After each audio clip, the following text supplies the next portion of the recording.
over on the mental fitness Discord server, there was a conversation happening earlier today about decision making. And I think decision making is really a useful subject to explore around mental health, because in some ways you could say that anytime we're struggling with something mental health related, that's about decision making. Right? We're making choices. We are deciding what we give our time and energy to. Am I gonna spend a couple hours ruminating on some thought my brain threw up, or am I going to give my time and energy to creating and building something I care about? Am I going to choose to elevate the importance of a fear that popped up in my head, or am I going to give my attention to something like sitting with some uncertainty or taking care of myself and elevating the importance of myself? These are all about decision making. In many ways, it helped me to see that mental health is about seeing what's important. And so values are a way that we identify in advance what we intend to elevate in importance, which then helps us with making a decision, because we encounter an uncertainty. In that moment, it's often not useful or that effective to try to figure out how we're going to make a decision. So it can really help to decide how we'll decide. We decide what we're going to give more importance to. And then when we encounter an uncertainty, the brain throws up some stuff. We get to say, okay, I noticed this stuff here, but I decided I'm going to make this important. Is that stuff the same as that thing that I'm going to make important? If it's not, then that stuff gets knocked down in importance, and we decide to go in the direction of what we set out as an intention. Hello, everybody. I see you dropping in the chat. Marlo, Stefan, welcome. Gail, hello. Pom Pom Kitty, Mark, Remy, it's good to see you. Josh Jazz, hello, welcome. Good morning, everybody. Good afternoon to some of you, depending on where you are. Good evening. Yeah, we have some people who could be having a good evening right now. Welcome, everybody. I hope you're having fun making decisions. This is Brain Tech Support Live. On Brain Tech Support Live, we discuss how to handle the human thought appliance, which, you may think your thought appliance is having some malfunctions, but it's working perfectly. That's how we sell it. DK Maria, hello. Jillian, you found this week that your thought is just a fear. Thoughts can be. Some thoughts are alpacas. Some thoughts are fears. Some thoughts are delicious. Some thoughts are really thoughty. Isabel, hello. S. Ignacio, welcome. See, DK, it's 8 p.m. there. I hope you're having a good evening. Joe Panzer, hello. Anna, hello to Spain. How are things in Spain today? Mark, you said, I have questions maybe only you should hear. Oh, and then you said something about tree of good and evil. I do not know what the tree of good and evil is. I mean, trees are really likable. I'm looking outside right now. There's a lot of trees. We have a silk floss tree here in the yard. And so when you mention a tree that's evil, I think a silk floss tree, for anybody who's unfamiliar with them, they grow quite big. So we're talking, it can be like quite a large tree, and they have huge spikes on them. What we would see as spikes. But to the tree, they're not spikes. To the tree has very useful pointy, appendages, pointy accessories all over it, which help collect moisture. And so great, because we live in a very dry place. I live in a very dry place. And the silk floss tree, wherever you see them, typically they'll be in places that are drier. They'll have these, what we would see as big spikes on them. But yeah, it's just the tree trying to help nourish itself. Our judgment, though, would be like, ooh, that's a scary tree. That looks dangerous. Julie, hello. So welcome, everybody.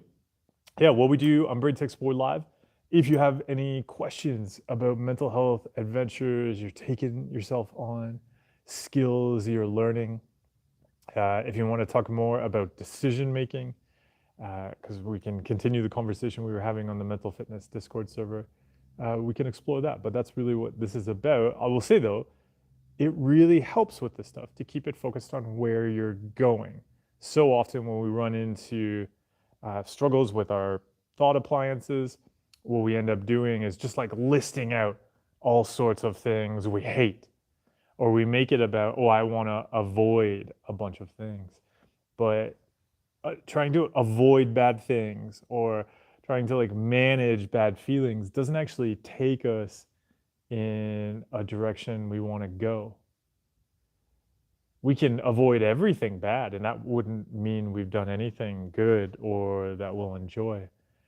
And so, as much as a lot of mental health, how would I say it, mental health systems, services, and things like that, and the way we often think of mental health in society is like, oh, I want to get rid of a feeling, get rid of some thoughts, fix something, manage something, control something. It's way more useful to approach it like physical fitness. We say, like, I want to learn how to swim. I want to learn how to become more flexible. I want to grow strength. I want to grow endurance.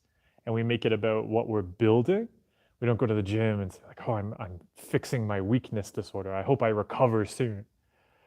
We recognize it's a continued practice of building skills we want to have in our lives.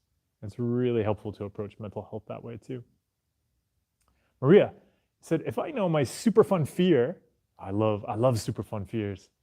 Said, if I know my super fun fear provoking thoughts are OCD, why do they keep scaring me and keep me trying to figure out if they're true or not? So there's a couple things. One, telling ourselves that something is OCD is actually something I wouldn't see as helpful, because it's not about labeling and judging something as OCD and maybe like giving ourselves reassurance, like, oh, that fear is just OCD. It's okay.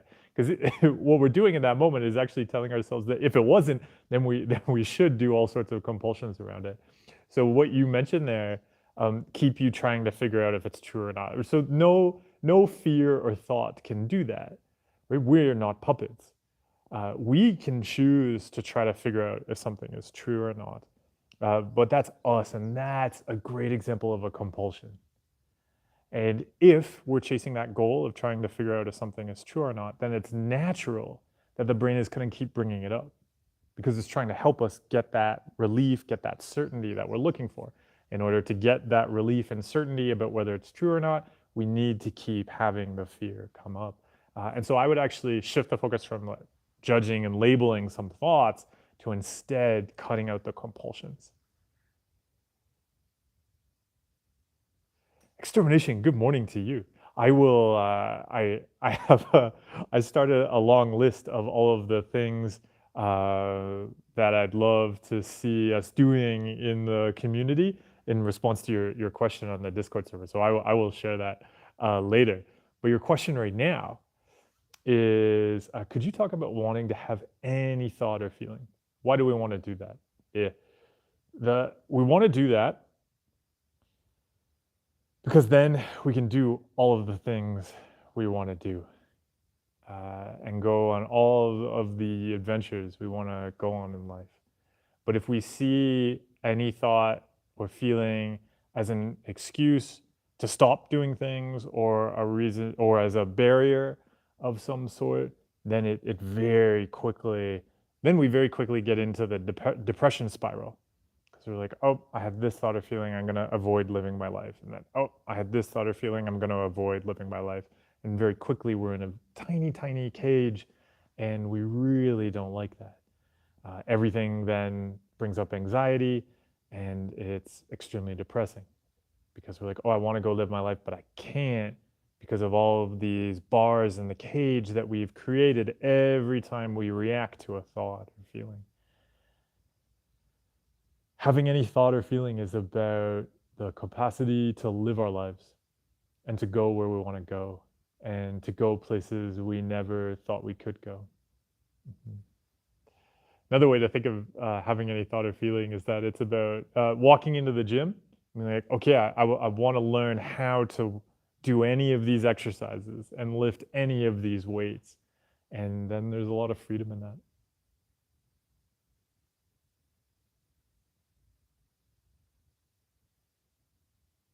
Jessica said, I'm having a hard time focusing. When I have an intrusive thought, it's all my mind is focusing on. So are you doing any practices that would help improve focus, like meditation, or practicing exercises to keep your focus somewhere while having any thought? Because focus is a capacity just like endurance. And so, like if somebody said, I have an endurance disorder, and so we said, okay, yeah, like what, when you do cardio, like what's the struggle and like what happens? And if they then said, oh, well, I don't do cardio because I mean, like it'll be difficult. Like I don't have any capacity, but and we recognize, well, like of course we won't have that if we haven't been building that capacity. So yeah, starting to look at like if you want to develop skills around focus, are you doing things to build that? Because yeah, it's not a capacity we naturally have unless we're actively building it.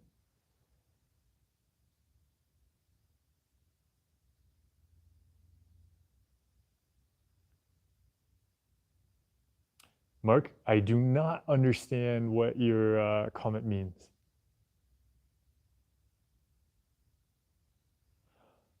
Whoa, Gabor, you said in the last couple of months, I can't stop self-loathing and self-comparison during CrossFit classes. What would you recommend to stop this?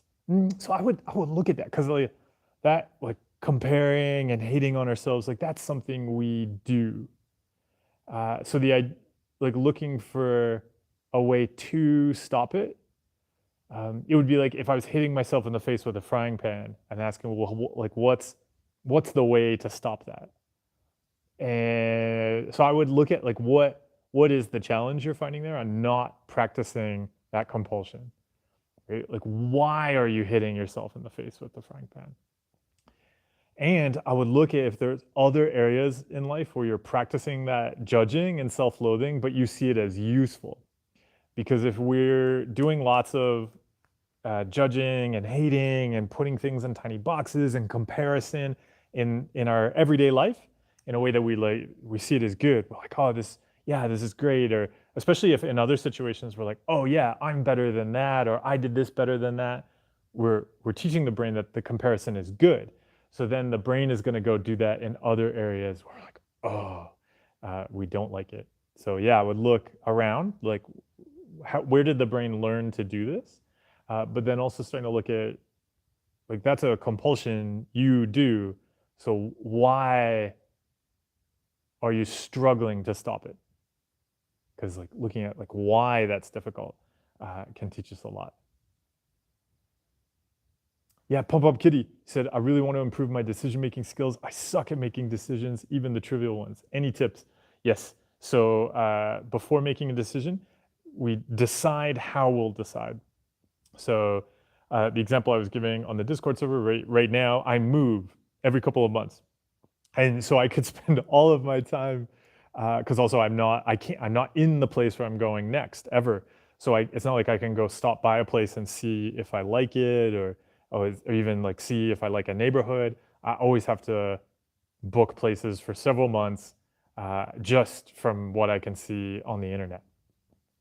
And so that could consume a lot of time, and I don't have a lot of time. So I identify, so what I always tell people is like pick 3 things that are important that you're going to use to make the decision. So 3 things that you know are going to support you in that place or be healthy for you. And then you set a time limit.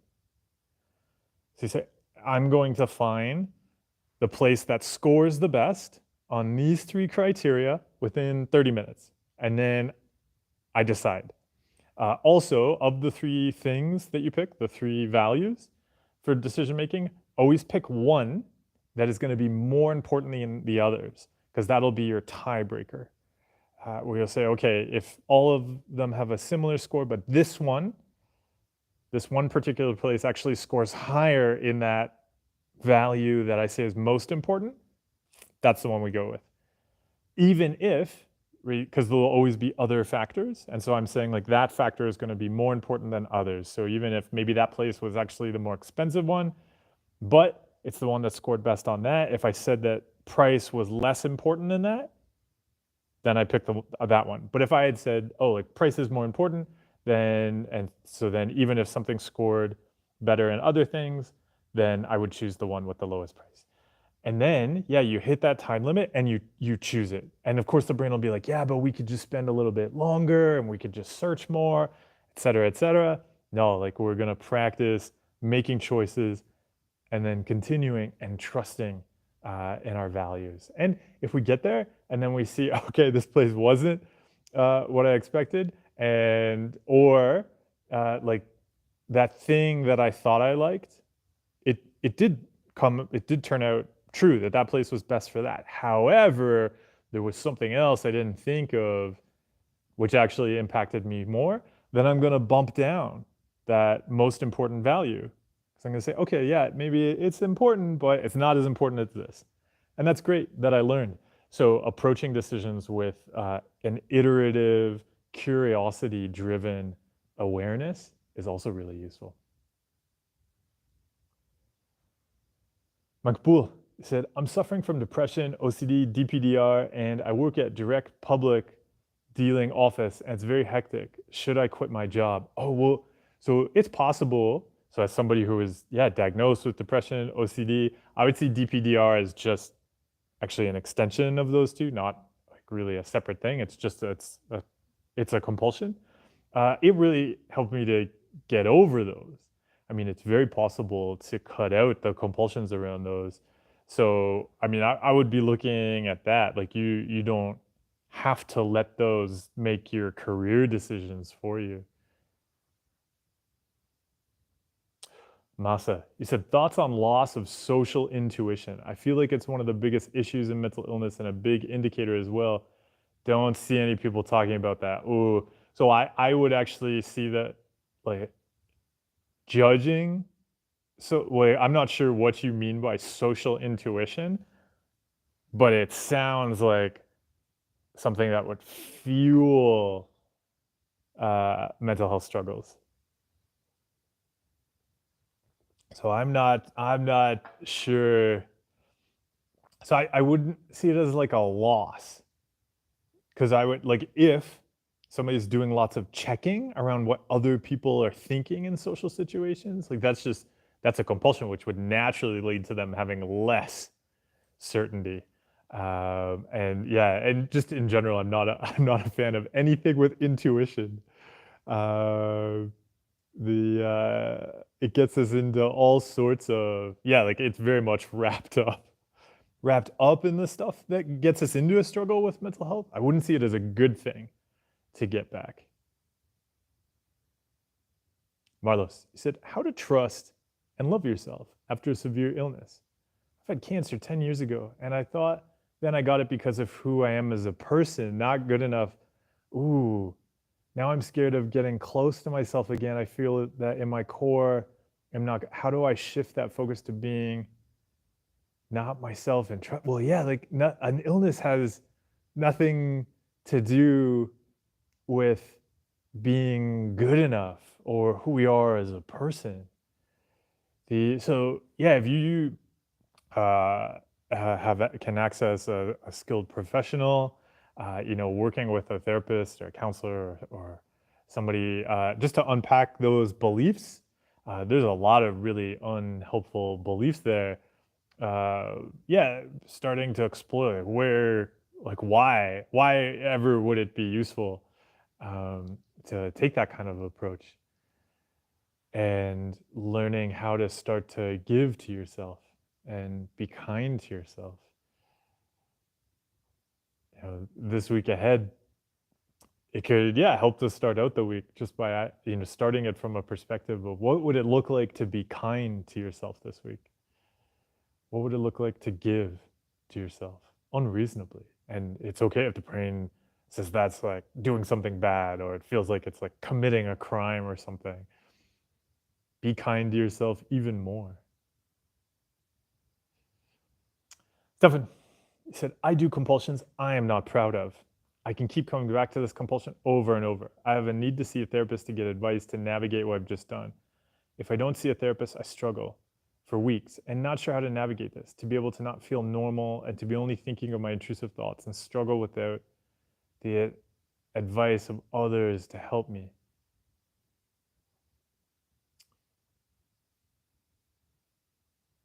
Yeah, Stefan, so one of the things that I would start with is just wondering, what would it be like if you took away the judgment about the compulsion? So this right now you're mentioning like you're not proud of it. Well, what? Okay, so not saying you have to be proud of it. But what if like it didn't have this? Oh, like this is a thing I'm not proud of. Heavy judgment around it. Because yeah, that's very naturally gonna the brain. So when we're in general with all sorts of mental health struggles, it relies on what I like to call the problem-solving monster. So it's judging a thing as a problem, and then it's like, oh, now we got to fix it, and then we spend all this time fixing things. And you see it there, and it's like, oh, you've got to like get other people to tell you what to do, and all of the stuff you mentioned there, because we got to fix this thing. Like it's a problem. And then two, we do that around our thoughts, like, oh, these thoughts are there. That's a problem. How do I fix this? And so on. Uh, what if they weren't problems?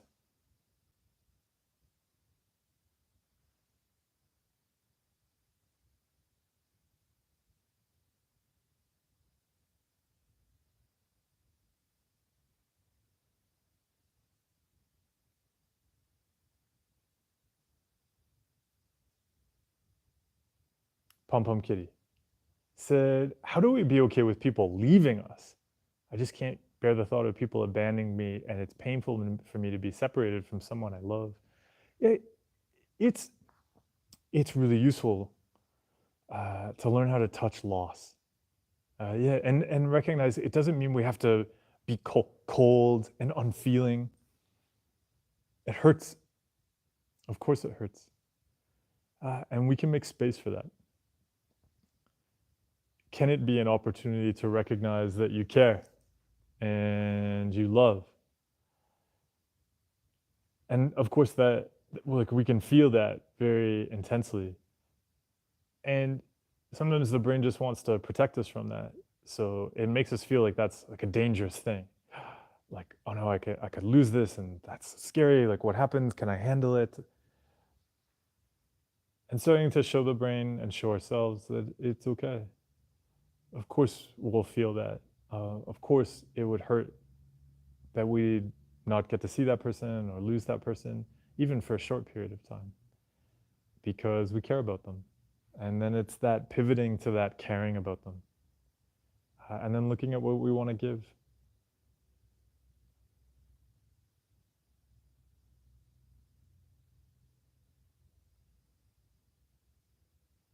And Drina, you said, so we don't have to figure out how to fear or how to get rid of a fear. No, not at all.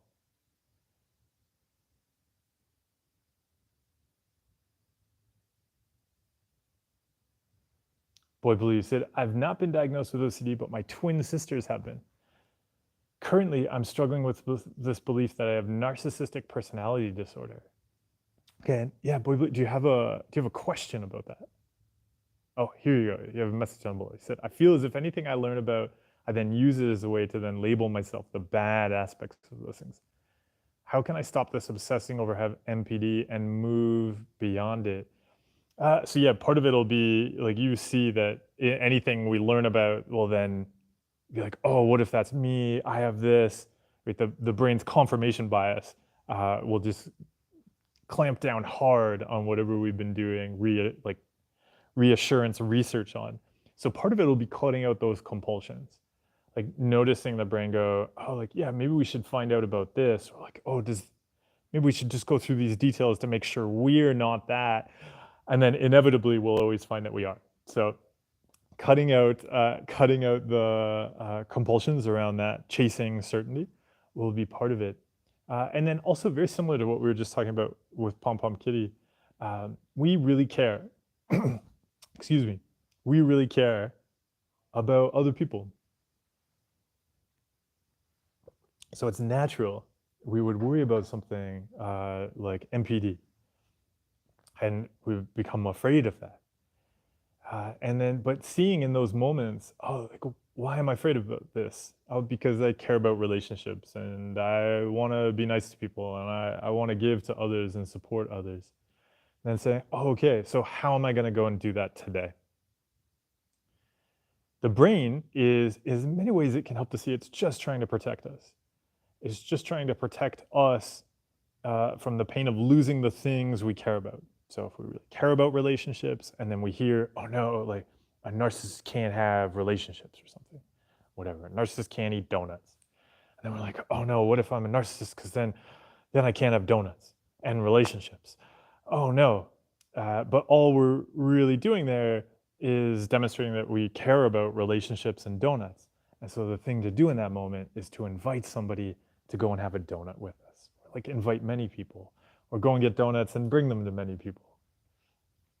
It's pretty much the solution to everything, but specifically in that case. Albaz, you said, did you see the recent study about the chemical imbalance?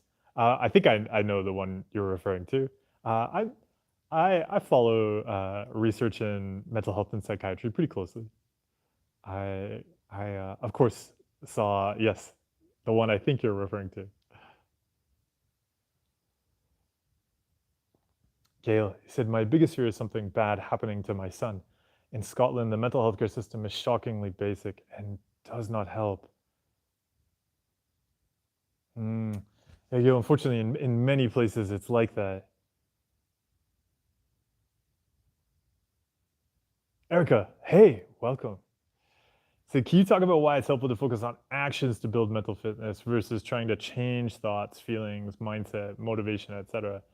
Yeah, and I think one of the great things to see, or the helpful things to see there, is that trying to change stuff in our head is an action. It is, though, like washing our hands, right? Because, I mean, there's all sorts of what we'd see as actions like outside of our heads, which can also be really unhelpful.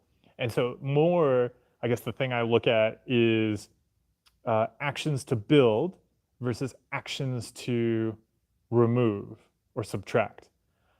And recognizing that life or existence really likes adding. And when we get into trouble, what we're often trying to do is subtract. And that's what's typically happening if we're trying to spend time on thoughts and emotions. We're like, I've got to get rid of this emotion, and we are trying to chase something, but we're not actually doing something to add it in. We're just like, oh, I've got to get rid of this, and like somehow that's gonna get me this other thing. What I look at instead are actions that are going to give. So there absolutely are things that I would do internally, like giving a kind of the equivalent of like giving a smile to myself, or giving like, I'll describe it like ease to myself, which would be something I would see as like very internal, like where if I'm like, oh, like putting all sorts of pressure on myself to do something, or like I've got to do this, I've got to do that, and I've got to do that, kind of like throwing up my hands internally. And you're like, okay, well, like I'm not, yeah, like what? Because really, in those moments where I'm like, I've got to do this, I've got to do that, I've got to do that. If I explore that, it's because I'm trying to avoid and control a whole bunch of things. And so instead looking at, well, what actually am I going to create and build right now? And that could be me just sitting somewhere. There's still creating and building we can do. But yeah, very likely it's going to mean actually taking some kind of action outside of my head, typically, to create something. And yeah, it's better for the same reason that washing our hands repeatedly doesn't get rid of a contaminated feeling. It just creates more of it. And so, yeah, if we're doing lots of stuff constantly in our heads to avoid a feeling, then we're actually just going to create more and more of it.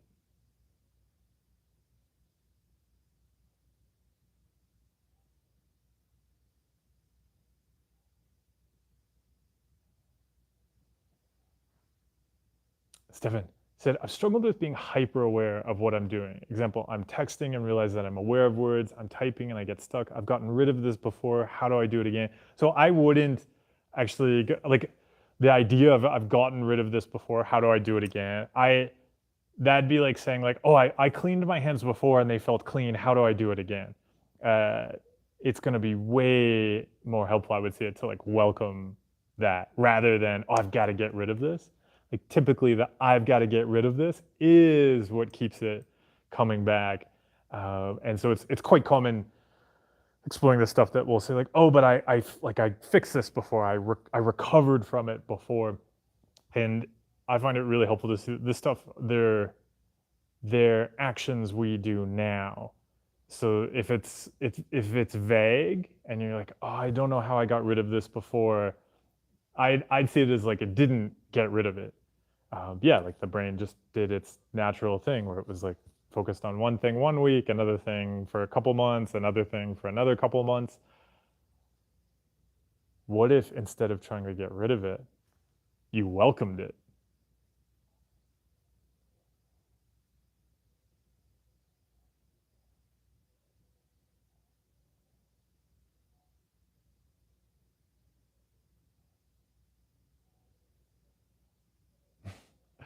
Hello, boys. Welcome to tech support. You're in the right place for tech support. Yes. As Erica pointed out, the lifetime membership to Nothing to Fix Club is free. Everybody can join Nothing to Fix Club. Like I was saying earlier, so much of this stuff is just us. This is a problem. I need to fix it. It's just that problem-solving monster. Hello, boys. How can I deal with people sticking to us, although we want to leave them? That does not sound like a brain tech support issue.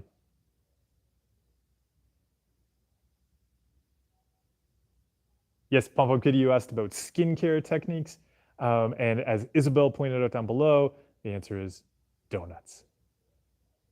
I have honestly not had a donut in a while. However, I did have, there's this incredible coffee shop that has croissants, chocolate croissants, and you can see them in the window, and they're very smart. They put this particular chocolate croissant. Actually, they have many, which is kind of amazing. You'd think one place would have one type of chocolate croissant. This place maybe has 4 or 5 different variations, all using the same pastry and chocolate, just so you can get, your, I don't know, specific shape of chocolate croissant that you like. But they have this one chocolate croissant. And the first time I saw it, I could tell, as a connoisseur of pastries and chocolate, that it was unique just by the way the chocolate croissant was sitting in the pan in this window. It's like they took it right out of the oven on these pans and then they slide them into this display case. And you could just see, just by the way the weight was sitting, that this was very, very, very full of chocolate, but also that the pastry was quite soft. And this is the place where when they bring you the chocolate croissant, they give you a spoon. Because you can't use your hands. Like you could, but you'd like pick it up and it just falls apart because it's so heavy with butter and chocolate. And then so the pastry is so soft. So whatever they do is probably like they've kind of made the pastry wrong on purpose so that it's too soft and it's too buttery. And it takes on basically the consistency of a pudding. And it's amazing. And it's good for your skin. You just take the chocolate croissant and you rub it all over your face. Anthony said, I'm having the most debilitating experience of my life. I've been suffering from sexual obsessions for 12 weeks. During the 12-week period, I became naturally aroused.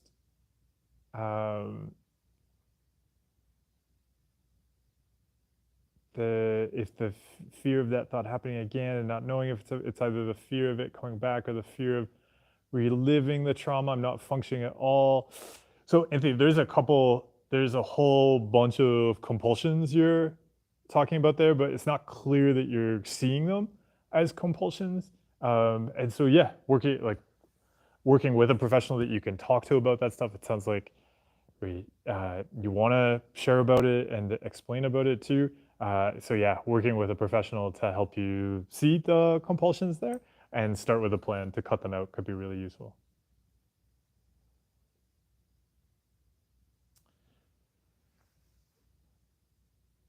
To the question of, I wonder if there's a good way to stop or reduce our beliefs and our thoughts. Yes, by starting to change actions. You got to show the brain, right? Because the brain is basically throwing up all this stuff, and if we just react to it, then the brain goes, oh, okay, so like you and the stuff in your head, they're together. And so one of the simple ways to start that is, like I talk about in the introduction to my book, it's in the Mind Workout or the You Are Not a Rock, whichever version you have, or any of the other languages, is to start cutting out checking around your phone when the urge pops up. Because that's one of the ways we teach our brain that, hey, whatever's in the head, I'm going to automatically react to it. Like it is me. If we start to notice the urge to check our phones and go, oh yeah, like that's a neat idea, brain. Cool. I'm not gonna do it, but like congratulations on you for throwing that up. Then we start to show it that that stuff is just experiences. But looking at the basic stuff, because people try to separate themselves from like some kind of scary thought. They're like, oh, why is that so difficult? But then if you look at all of the ways they practice throughout the day to automatically react to the brain, where like the brain's like, oh, you're tired, lie down on the couch. And we're like, okay, oh, you're bored, pick up your phone. Okay, like, oh, you can't sit on the toilet without your phone in your face. Okay, we've just taught the brain that stuff in the head we're fused with. So then it's very difficult to not do that around the more distressing stuff. So really looking at that basic stuff is a huge help. Nicole, hello, welcome. Isabel. Oh, Isabel, you just had a donut? Thank you for sharing that experience with us. You said it was a caramel custard. But the server misheard me and also almost gave me a caramel latte. I stopped her. The other day I asked for a chamomile tea and was given a caramel latte. This sounds great. This sounds like if this is all the same shop, this is a really fun place to go. Just to embrace the uncertainty of what are they going to give me today. You can just start asking for random things, like ask them for a hot dog or something, and like, oh, they'll give you a chocolate chip cookie.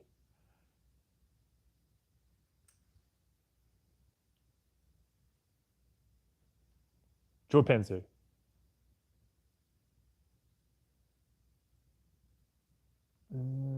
So it sounds like, so you're saying there's uncertainty and you're doing compulsions around checking whether your friends like you and whether they enjoy spending time with you. And you said you asked about this previously. And so, yeah, do you see that the checking about it, like trying to get that certainty is the problem? As long as you want to get that as long as you want to get that certainty, right, and essentially get that clean feeling of like, oh, my friends like me, you're going to have the contaminated feeling, they don't like me. And so the chasing that removal of the contamination, that's naturally going to create the uncertainty.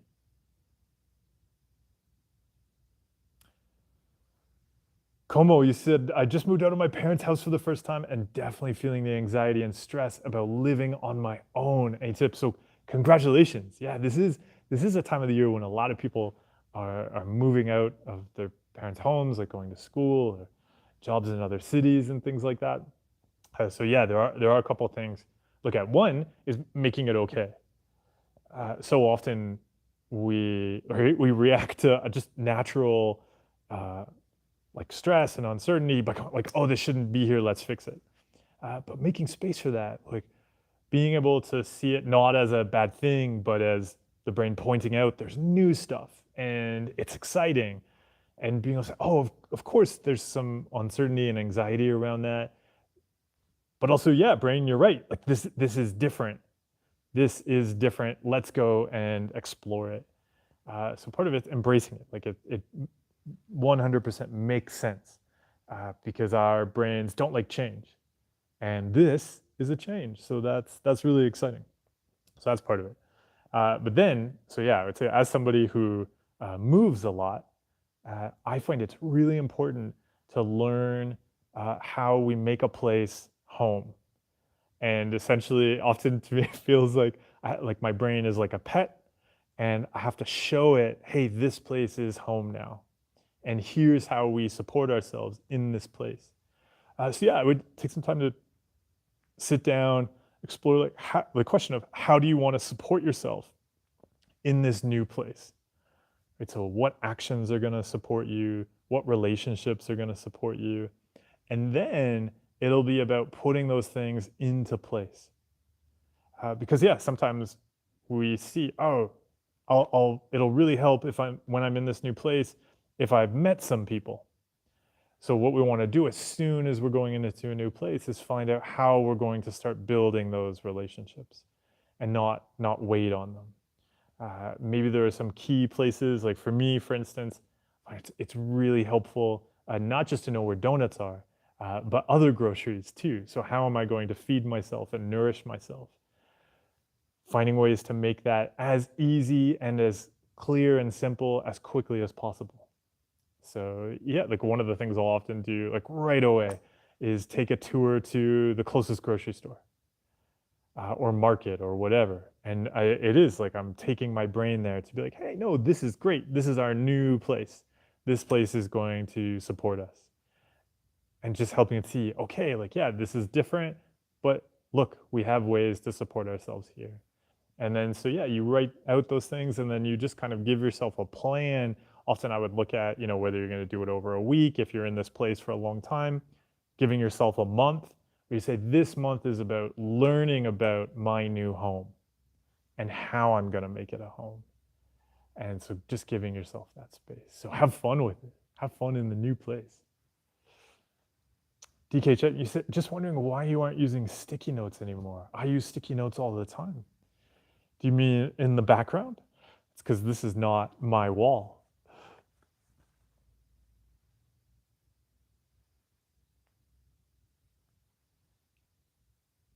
Marla, she said, how do you stop the need for external validation? Every conversation I have, I try to see if the other person likes a conversation or if they'd rather leave.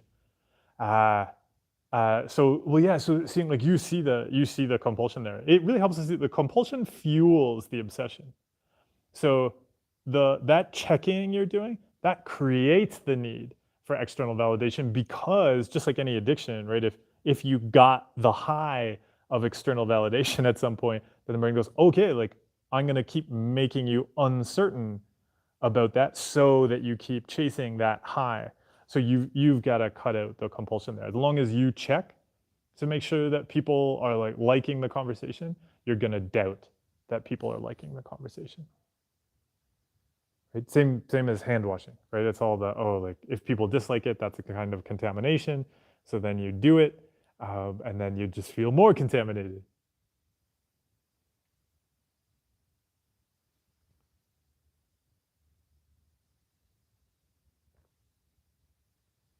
Sachin, you said, intrusive thoughts come again and again in my brain. Yes. As soon as intrusive thoughts come, I automatically, without control of myself, start stopping or replacing them, and this makes them increase. Please guide skills how to separate intrusive thoughts. So one of the things you'll get to explore. So first of all, you have a story there that you automatically, without control, start stopping or replacing them. And yeah, you could believe that. It could also be useful to consider that is something you can change. So starting to look at like what would help you change that. And so the other thing to really consider with intrusive thought is that intrusive thoughts are a set of compulsions. If I have a thought right now about, I'm trying to think of something, a chair.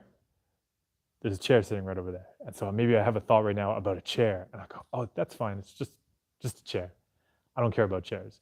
But then maybe I really hate stools, because I'm like, stools are horrible. Like they don't even have backs. You'll just fall off. I'll just fall off a stool and crack my head open. That's terrible. That thought's intrusive. Like it requires me to hate on it and judge it and put it in this category. But thoughts about chairs and thoughts about stools are the same.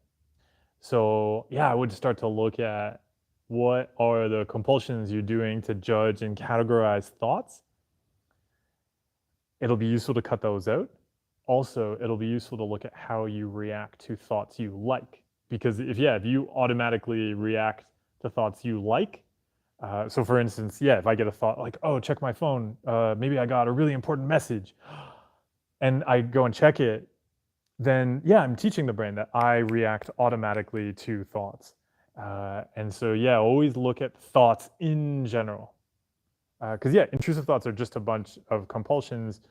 We interact with intrusive thoughts based on the logic we build by how we react to thoughts we don't judge as intrusive.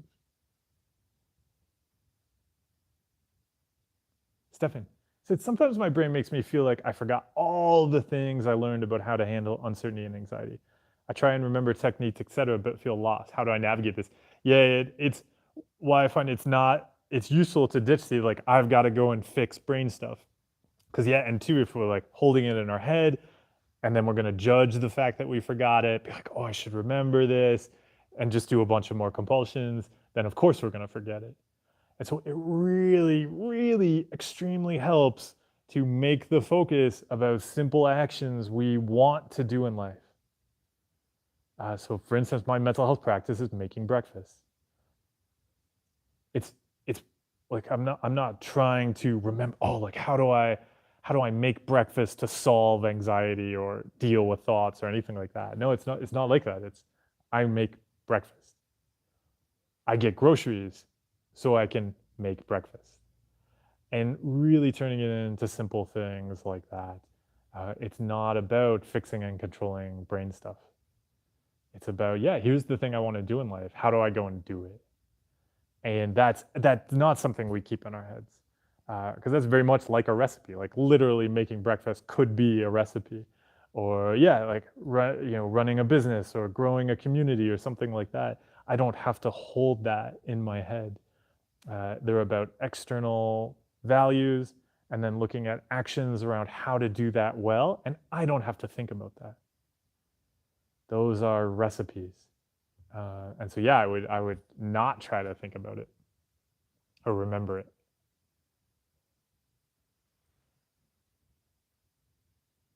Ariel 249, do you have a question?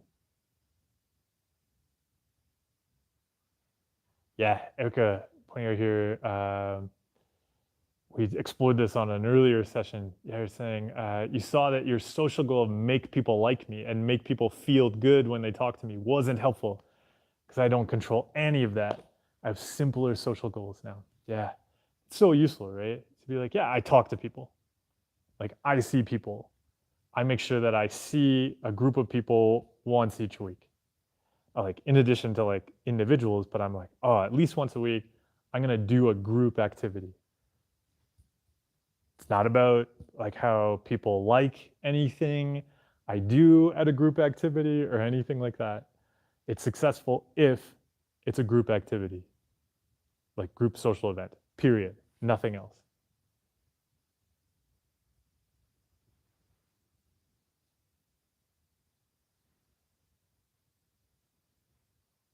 Oh, civilian, you said how to build the skill to feel good when we are alone.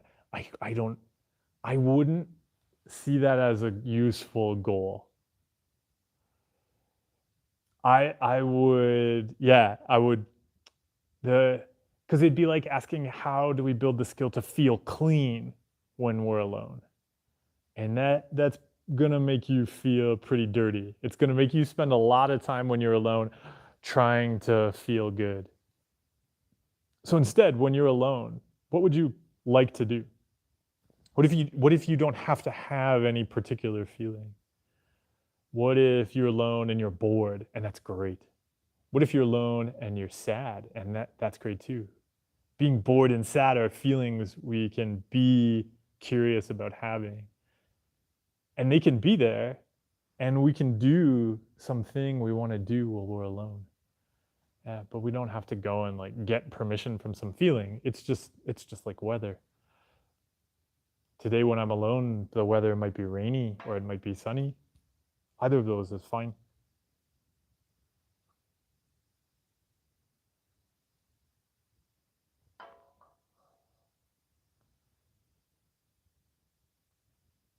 Avino, yeah, he said, any good exercises for building skills around scary uncertainties?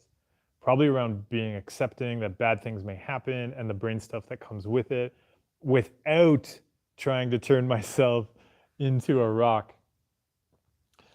I just watched Everything Everywhere All at Once last night, and I think like I'm not giving away a huge spoiler because people have seen probably the if you haven't seen it yet, you may have seen the images of the rock with the googly eyes, and there is a great scene where there are two rocks, and one of them is kind of trying to like ask about having emotions, and the other one's kind of telling them, yeah, like no, we're rocks now. Like we don't have to have all of those messy emotions. We don't have to fix relationships and things like that. We're rocks, and they just practice being rocks, and as it is, yeah, very very appropriate and accurate.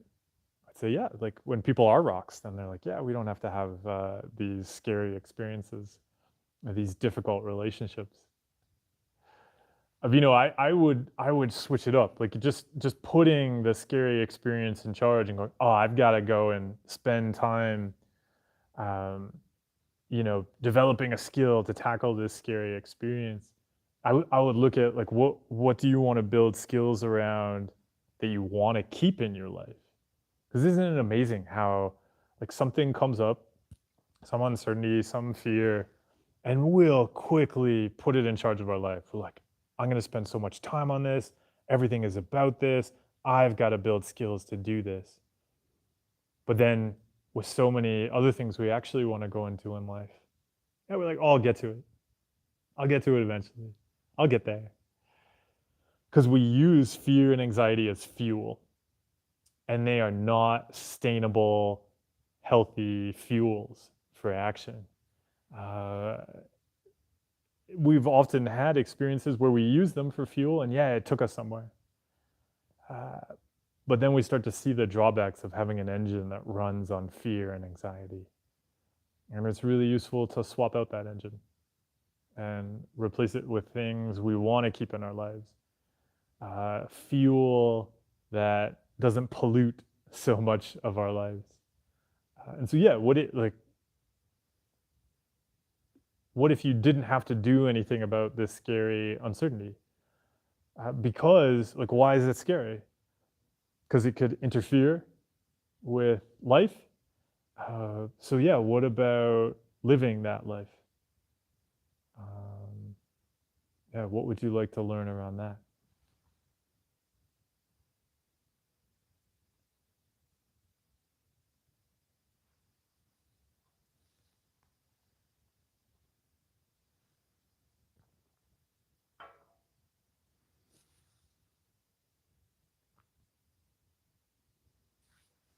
Brains are really funny in that we describe this. The brains are really funny in that they are, really trying really hard to protect us.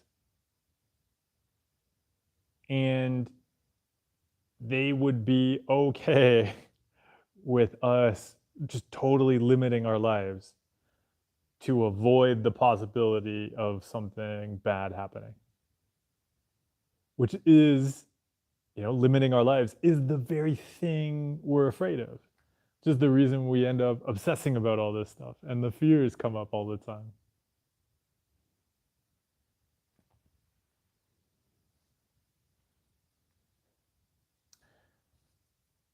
Isabel, where am I going next? I don't I don't divulge my location until after I'm leaving or after I'm there. I'm going to a place that has good pastry shops nearby, nearby my house. The next place I'll be in, I'll just be there a month actually, which now is like quite a short period of time. But the advantage is like I took a bus to get here, and then I'm gonna take a bus to get there. So yeah, I'm moving places, but it's great that I can be in close enough that I can take a bus, um, which is good. Mexico has phenomenal buses. yeah, if you ever get a chance to take some of the buses in Mexico, they're like super comfortable, and you get these like big seats with like tons of like space for your feet. Like these are the buses, like intercity buses. So there's a great intercity bus network, which yeah, like I think like so Canada. Once when I was in university, there used to be a national bus service in Canada. There isn't any longer, unfortunately. And they used to have a deal where in the summer you could get any ticket for $200. Any ticket. So you could go anywhere in the network on one ticket for $200. So what my friends and I would do is we did this twice. Twice we got a ticket that would take us to the furthest possible place. So this is like a 5-day journey. So like one year we went all the way up to Whitehorse, from Toronto to Whitehorse. So yeah, I think it was, I don't know if that's like 3 or 4 days I think it takes to get up there. Probably 3 days. But like 3 days, the bus just drives nonstop. Like you're on a bus, then you switch to another bus, and then you get to another bus. But those seats are so tiny compared to the seats you get on a inner city bus in Mexico. Ah, Nicole, thank you. Yeah, enjoy building a home wherever you are. It's useful to approach that with intention, because yeah, if we don't, we come to take like being at home for granted, and so yeah, if we don't intentionally be at home in the new place we go to, then yeah, we feel kind of disconnected and weird and uncertain, and it's what I like to call unnecessary uncertainty. Because yeah, we can just go and feel secure in a place. There's enough uncertainty in life without that. Avino, so definitely notice my normal tends to be me tunnel visioning on different things, example, interviews, hobbies that my brain deems to be important at the expense of valued stuff. What would you like to take the brain to? And because what you're describing there, totally normal. It often felt like what I used to have to do, it felt like my brain would just go super hard on something that was not at all useful or helpful, but it would be convinced like this is the most important thing ever. And then it always felt like I had to like pick up my brain and put it down on the thing that I actually care about. So approaching the brain like a dog, right? The dog is going to go after things that you don't want it to. It's going to be like dead squirrel, yeah, most important thing. And so, or even live squirrel, where you're like walking the dog and the dog's like, whoo, live squirrel, chase it. And we've got to show it, no, pay attention to this, come over here. And that's something we have to do. It's not going to do that naturally. It's completely 100% natural for the brain puppy to like run off and like stick its nose in a pile of shit. Brains.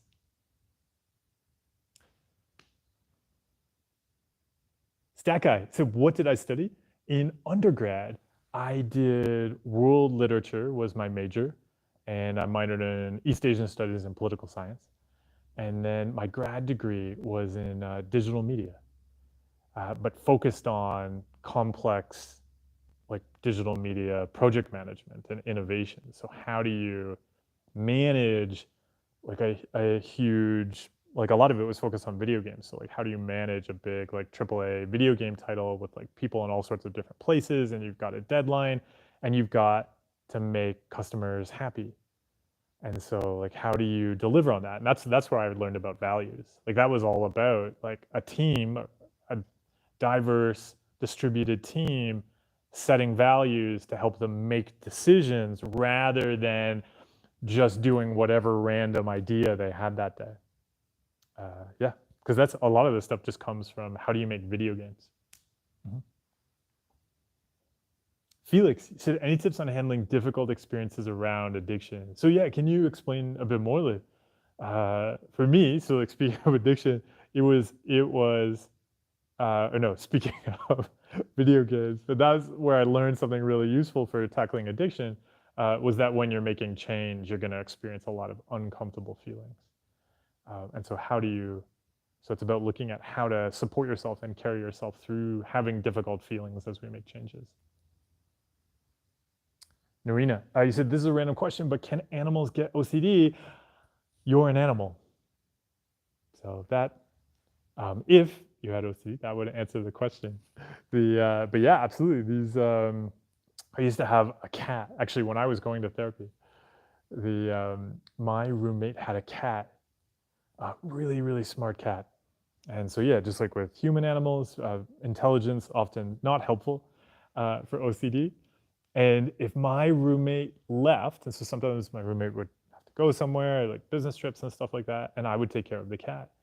As soon as she left, the cat would develop all of these compulsions. So one of them would be suddenly the cat couldn't eat its food if any of the bottom of the bowl was visible. So you would end up with this like single layer of cat food on the bottom, and if just one of the pieces of cat food was gone, like you could see a little bit of metal, oh, it was all over it. The cat couldn't eat anymore, and it would no longer drink out of its water bowl. Only when my roommate was gone, and it would only drink out of the tap. So all of a sudden, it would go from just eating food, eating its bowl completely, and drinking water from its bowl to I would just get these meows because it would be sitting on the bathroom counter demanding that I turn on the tap so it could have water. Because like, right, obviously not eating the final layer of food or not drinking out of a bowl isn't going to make their most important person in the world come back. But that was just how the cat reacted to it. Yeah. And so, animals do all sorts of repetitive behaviors. One of the ones I often talk to people about that the brain can get into is like, have you ever seen a dog lick its paw over and over and over again until it's like bleeding and it keeps licking it? Yeah, we do that too. We're like, I know this is a compulsion. Why am I doing this over and over and over and over? It's making things worse. And we do it over and over and over and over again. Because we're animals.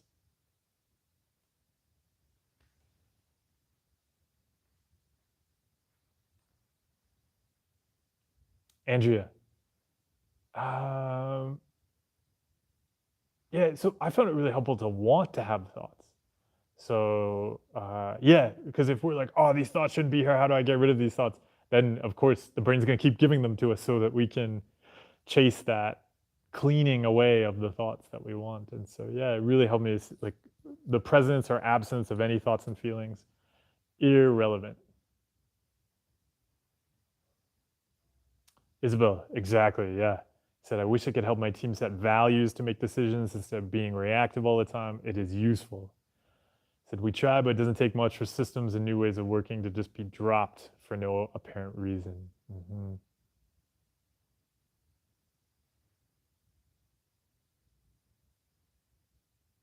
Rocky Fighter, I don't understand your question there.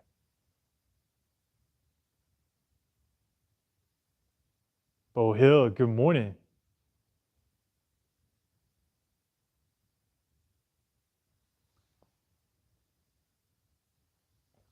Or sorry, so you said, do you have any tips on dealing with not being good enough, not meeting the performance standard in a job? I really like my job, but it's very stressful sometimes. What I so there's always a balancing act with stuff like that. And it would be something you'd have to explore because are the performance standards in the job are they helpful? Are you supported in meeting them? Is this a you issue or like Isabel was just pointing out, like in any job we're interacting with systems. And so, we could be trying to achieve some kind of performance standard, but the system itself doesn't support that, or there's lots of challenges. We have to do all sorts of extra work just to manage the administrative systems burden that's not functioning rather than focusing on performance. There's things like that. But then also looking at like, why are we chasing that performance standard? What is it we're trying to get from that? Is that actually useful? Also looking at maybe there are compulsions getting in the way, And we would like to be doing things differently, doing things in a way that's healthy for us, healthy for our business or our organization. So there is a bunch of things I'd have questions about. So I can't really give you a particular tip uh, off the bat about that. But yeah, there's like you see what you want to explore. So just trying to look at the context. So actually, yeah, if you wanted an exercise, like an exercise I share in the relapse diagnostic course that's on the toolkit store, is what's called a steep analysis. And you look at all these factors that can affect us. So society, technology, economics, environment, and politics. And you can be pretty flexible with what those terms mean within your context. And you look at basically what's increasing and decreasing in all of those. And it's simply to start to understand why we are where we are, what's affecting us, what forces are acting on us. And so what I like to add into the steep analysis is then our physical health, and then like we say like emotions and thoughts or mental fitness, and adding those in as well. Because yeah, also if we're having like a physical health issue and we're like, oh, why am I not performing? Well, because maybe what we need to do is rest and get help with that. Looking at something like a steep analysis could just help to start looking at all the different factors involved. And then you see like, oh, is this a thing I want to work on? Because here's a barrier I'm creating.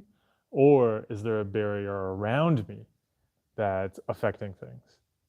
And there's some way I can address that barrier.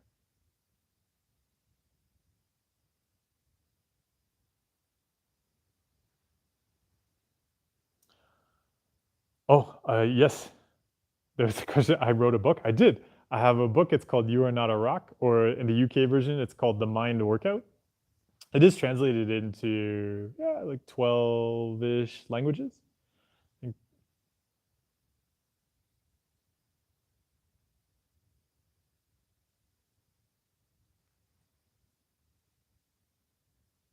Moral. So once we've labeled a thought as bad, what is the best way to take it back a step and remove the label? Or should you let the thought be there, labeled as bad? Yeah, like I would look at it more as, oh, I'm spending time labeling thoughts because it wouldn't make a difference if I'd labeled it as good.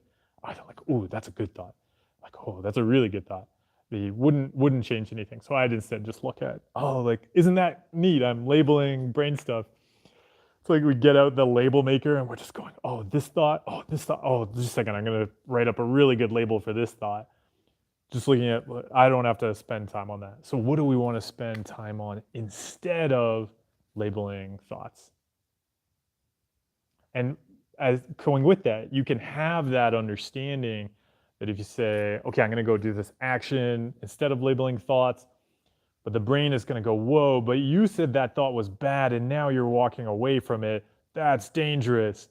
So just having that awareness and understanding, oh yeah, I labeled that thought as bad. So of course, my brain is now going to tell me I'm doing something dangerous because I'm walking away from a bad thought. And yeah, okay, I understand why that feels anxiety inducing because I said it was bad.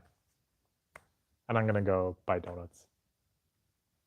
Chris, said, as of the past month or so, I've been making an effort to recovery in reducing compulsions. In many ways, I feel better, but there's moments where I get scared to make setbacks. What's the best thing I could do or tell myself? Yeah, so the fear of setbacks, the fear of not getting recovery right, the fear of being stuck with something, really, really common fear. And if we get trapped up in trying to control that, we have relapse, right? Because we're just trying to control a bad thing from happening.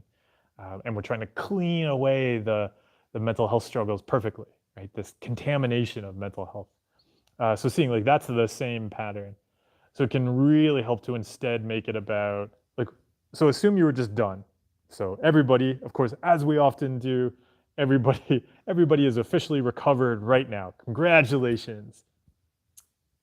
Now that you're all recovered, what do you want to spend your time and energy on instead? And because you're all perfectly recovered, you don't have to be checking like, ooh, am I going to do a bad thing? Am I going to do this wrong? And then these things I don't like are going to come back. So really making it about what do I want to do and how do I do that well? And yeah, if the brain throws up some uncertainty, fine. Okay, that uncertainty can be there. And I'm going to go and do this set of actions well. And yeah, maybe I'm doing it all wrong, and tomorrow I'll end up in a psychiatric hospital and I'll be locked up for the rest of my life. Okay, so that's the more reason to go and live my life well today. Felix said, I've been having a really hard time with judgments, negativity, and running away from thoughts related to my addictive behaviors, learning to have experiences and living. Yeah, the judgments are a huge one. Like so much of like going back to an old habit, an addiction, whatever we want to call it, relies on that judgment. Like, oh, like I need to fix this feeling, or this is wrong, or this is scary, this is too much, etc. And so yeah, unwinding that stuff, and yeah, it'll often feel like we're doing just weird, risky things, but that we recognize are actually useful for us. And so yeah, going through those kinds of experiences, one thing I always suggest to people really helped me is you want to make it as easy as possible. So make it okay to cheat, where like if for instance, okay, if I go home, I'm gonna tell myself I've got to do all this stuff, like because I last week I was doing a whole bunch of compulsions. This is something I used to do all the time. Like I'd do tons of compulsions and be like, oh, I'm behind in all this stuff. This is terrible. I'm doing terrible. I'm behind, etc., etc. I'm gonna go and do this huge list of things. I get like so stressed. I'm gonna change everything, and then I would go home and I'd be so stressed. I'd be like, okay, well, I'm just gonna, do some compulsions like so that I can relieve some of the stress, and then I would, it'd be like 3 a.m. and I'd just be still like getting things right, so I could start work. And so it was helpful to start to recognize, yeah, like that. If I go home right now, I'm just gonna do a bunch of compulsions. And so long term, it was useful to learn how to handle that. But at first, it helped to do things like, okay, well, I'm not going to go do any work at home. And even I know if I go home, as much as there's this huge to-do list, I'm not going to do any of it. So why don't I just go for a hike, or like go and spend time with friends, where I would have been like, oh, I don't have time to hang out. I got to go do important shit. No, I can just go hang out with friends, because if I go home, I'm not going to do anything anyway, even though I'm putting all this pressure on myself to do it. And then, so yeah, and eventually I want to learn how to be at home and make different choices. But yeah, having that awareness to see where we're at and be honest about it can be really useful, because then we just start to show the brain we can do things differently. And then one of the different things we can do is being in a place where we would typically do a bunch of old compulsions and not do them.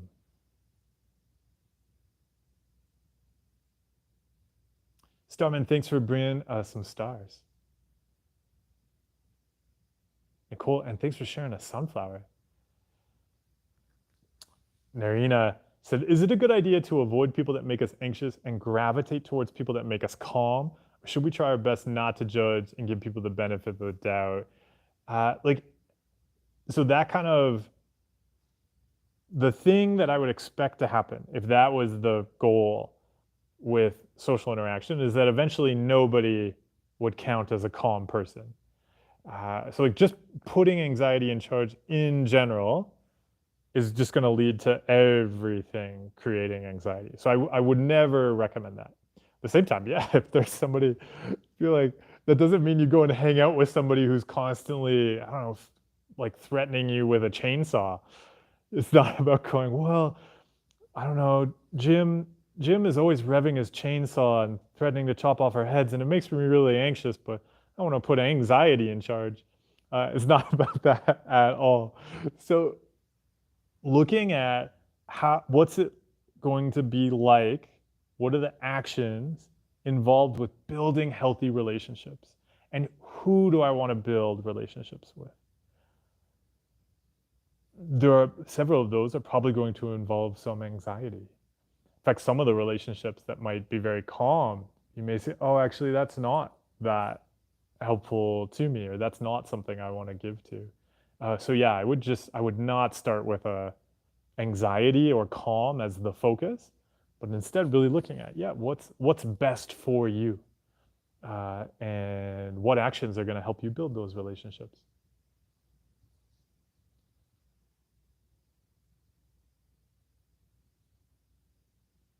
Whoa, Nicole, getting a hike in.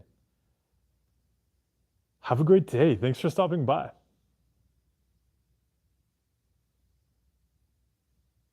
Oh, Joshy.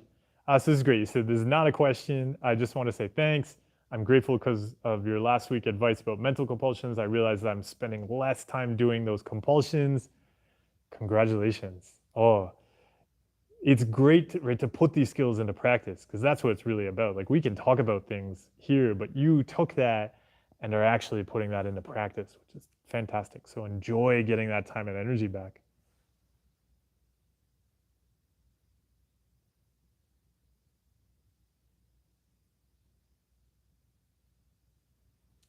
And with that, everyone, we'll see. Yeah, if there are more questions, throw them up there now, and then otherwise we'll wrap it up. And depending on where you are, it's gonna be lunchtime soon here. As I have to. Oh, I just looked over there. The I don't know. Some of you saw I shared a picture of a plant on the Discord server, and yeah, the cute little plant, right, like popped up through the deck. And yeah, even I see, like, the deck is really high. Like, it really traveled really far to crack through the deck, and then it opened its leaves, and it was very, very green, very noticeable. And then this morning, I was upstairs, and from upstairs I can look down and I can see that, so it's quite noticeable that there was this green thing.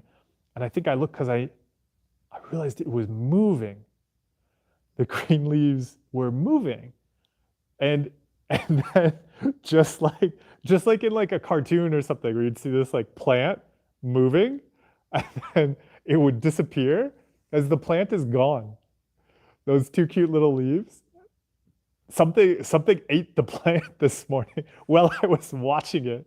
I just started to see the plant like move, and now it's like you can see like the whatever animal, like it pulled the plant down, removed the two beautiful leaves that popped up, and now you can see the stem of the plant is still sticking up again through the deck, but the two cute leaves are gone. So some animal has nourished itself. This is a full circle of life going on here. So anybody who saw the picture on the Discord server, that you saw something fleeting. That plant has been lost, and so we can touch that loss and enjoy that the plant was here.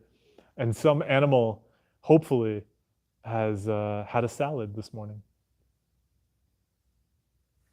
John said, what do you think of mantras for anxiety? Is it a form of evading emotion? Love your videos. Oh, thank you. Yeah, like, I would say it is just like you phrased the question, like, it's for anxiety. Like, repeating mantras is going to lead to more anxiety, right? Because then we have to do more of these things to like reduce anxiety, which is just going to lead to more. So I always look at how we're spending our time and energy. And so I find it much more useful to have anxiety, because yeah, I don't have to do anything with anxiety. It can be there. It can be there as high as it wants, and it can come along for the ride. If I have to stop and spend time on it, that, yeah, like, is that a thing that I want to spend time and energy on in life? And no, because life is fleeting, like that plant taught us. And that plant probably spent all morning doing mantras, and now where is it? It's at the bottom of like a squirrel's stomach or something. Yeah, do squirrels eat it? I don't know what would have eaten it.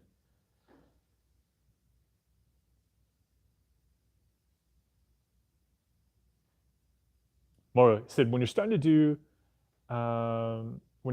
what you want to do, yet it's unenjoyable because you feel crummy, is it about pushing through regardless? So I wouldn't say pushing through. I would actually look at how do you make it easy, and exploring enjoyment. So it really helped me to see enjoyment as something we give, not something we get. So if you're doing an activity and looking to get enjoyment, that's going to end up like doing an activity and looking to get certainty that you're liked, or looking to get certainty that you're clean. And so it's natural it'll feel crummy or contaminated or whatever. So instead, what would you like to give? And how do you give enjoyment? Yes, Isabel, as you said, it was probably an alpaca that ate it, and but it would have been a cute alpaca, right? Because it would have been like a mini alpaca. Yeah, because I don't know what animals we have around here that eat plants. I feel like all the animals we have around here are like, yeah, even squirrels don't. There are squirrels around, but squirrels don't eat plants, right? Like they eat like nuts and stuff and seeds. Do they like leafy greens?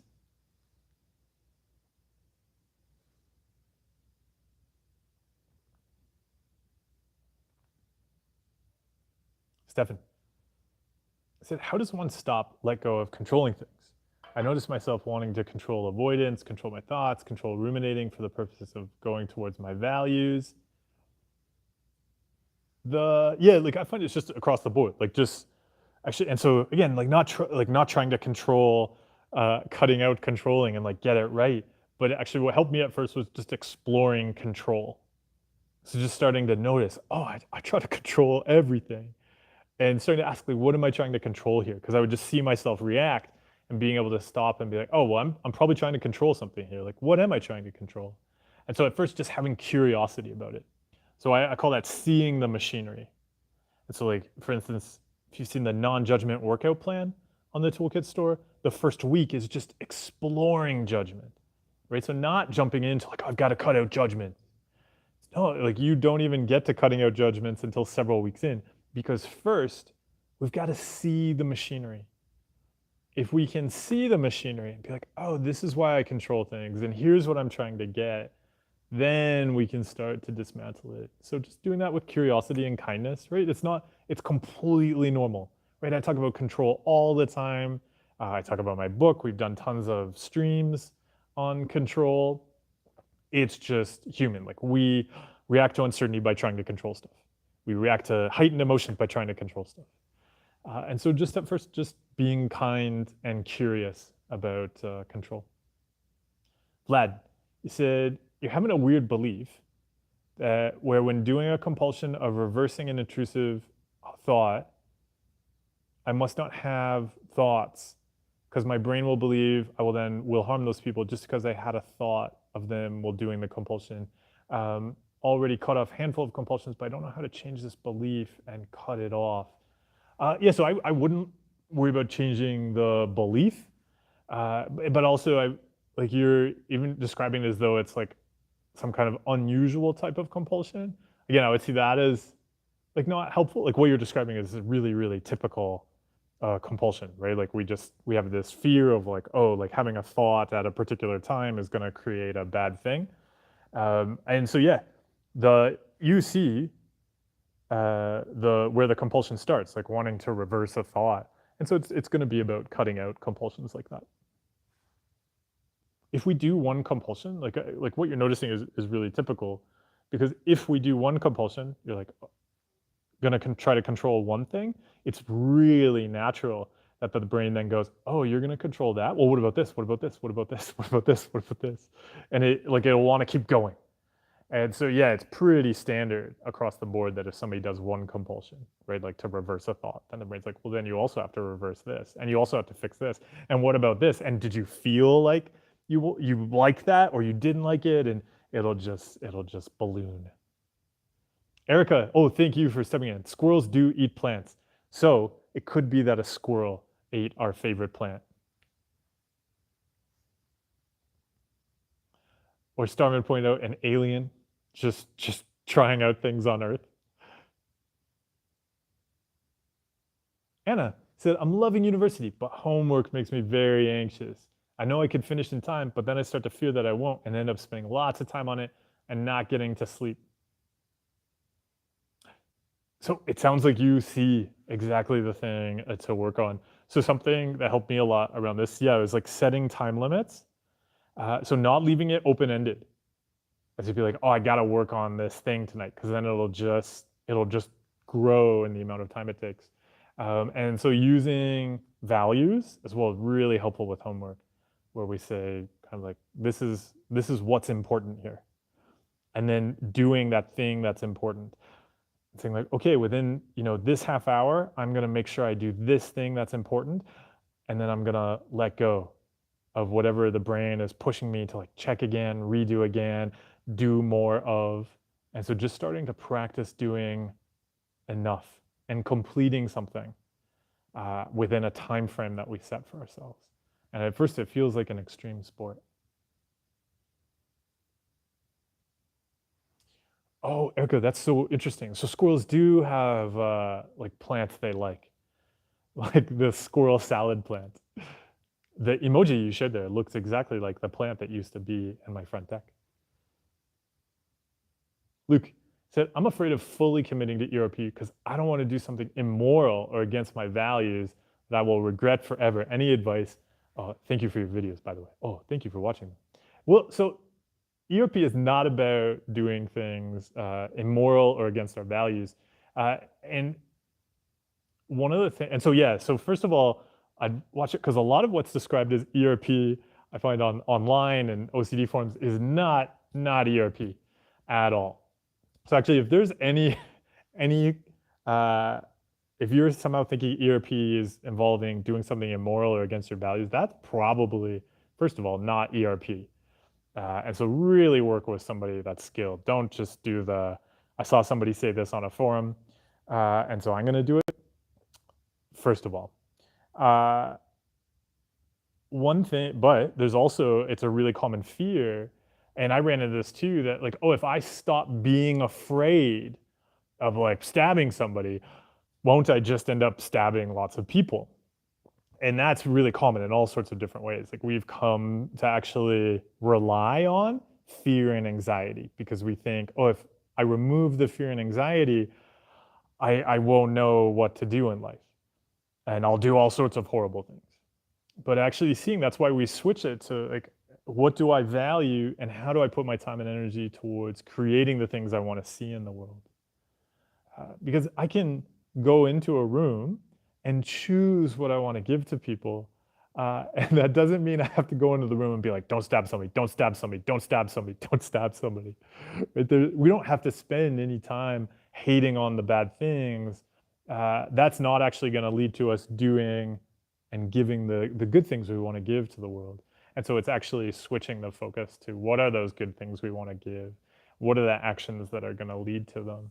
And then doing that. And yeah, it'll feel risky at first. It'll feel like, oh no, but like I haven't listed out the 20 horrible things I shouldn't do. And see, yeah, that's okay.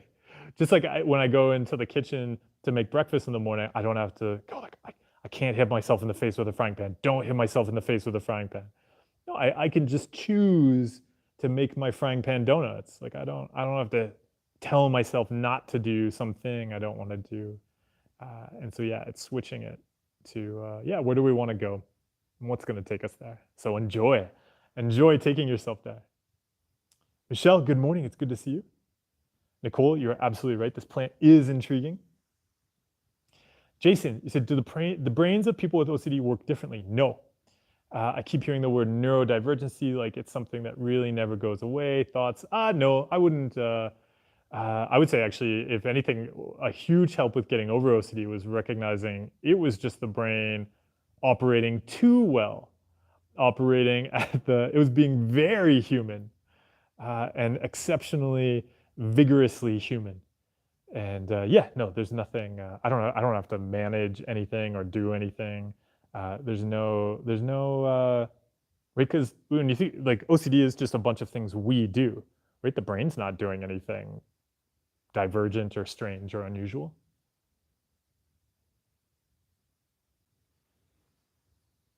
Civilian said, I want to ask something else. I want to start doing many things that can improve my life and bring positives. One of the things is to start reading books. I have a book. And many other things. Oh, many other things are good too. But every time I start doing something that I think is interesting, I meet a lot of resistance, which also brings additional stress.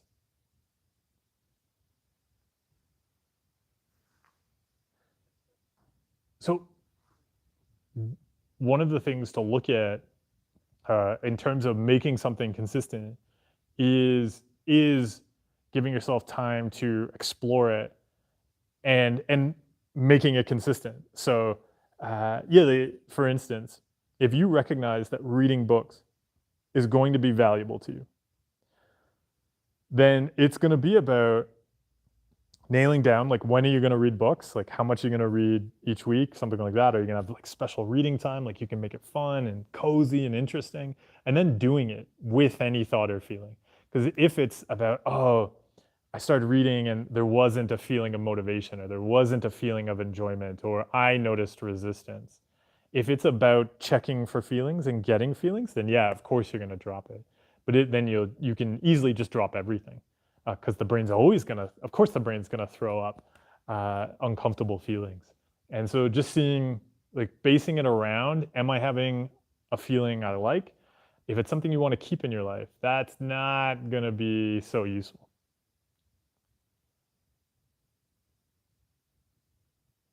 Smith Broccoli said, "Is volume low for others today?" I don't know. Do you mean the volume of donuts that you've eaten today? I mean, that's a personal issue that you can change. I just spoke quietly there, though. I will speak louder about donuts. Whoa, Dalal, you said, yeah. How they say, trust your gut when you have anxiety? Ooh, ooh, that'll end badly. Oh, Jason, thank you. Thank you for watching and engaging with the channel. Felix, volume of donuts is also good today. Starman, you said, I got a whole heap of water on Mark's book yesterday and it's currently hanging up to dry in the other room. I will be having a good soggy read later. Oh, enjoy it. That's going to be so hydrated. Yeah, hydration is key. Really important. So, and you're welcome. Khalid said, how do I tackle a mild OCD about getting hospitalized because of a panic attack? I think that the use of the word mild is interesting. I wouldn't look at, yeah, mild or severe or whatever. I would look at, like, do we want to spend time and energy on some brain stuff? So whether the brain stuff is like, oh, I've gotta remember the name of that actor I saw in a movie last night and we're, like, researching online, or I've gotta make sure I don't end up in the hospital because of a panic attack and we're spending time thinking about that. All the same. We're just spending time on stuff we don't need to spend it on. And so there's all sorts of things you can explore. Usually, when someone brings up the I'll get hospitalized because of a panic attack fear, the thing I would ask them first is, what else do you like to control in life and you see as good to control? The brain is just being very logical. It's like, yeah, we got to control uncertainties, and we do lots of controlling uncertainties throughout our lives. Then the brain just takes that logic, and again, this is the question of, neurodivergence, or, something being wrong with the brain. The brain's being super logical, just going, hey, you control all these other uncertainties. Here's an uncertainty that could really interfere with your life. Control it. And then we're like, oh, but I can't control it. And in fact, trying to control panic attacks is what leads to panic attacks, because we're doing all this checking, and then we're like, ooh, that doesn't feel right. How do I fix that? Oh, I can't fix it. Oh no, that's really scary. Oh no, my heart is going up. And we spiral up into a panic attack. So yeah, I would just start to look at control. I don't know if you caught the discussion earlier. There was a question about cutting out control. And so at first, just being curious about it. So whenever somebody brings up, so the fear of getting stuck in a hospital, the fear of panic attacks, those are both control fears. I'm going to lose control of my life. And so I would always start just by asking, like, where else are you trying to control? Oh, Anna, you're welcome. Happy studying. Sorry, exactly. Keep your books hydrated. Yeah, even ebooks don't do well when hydrated.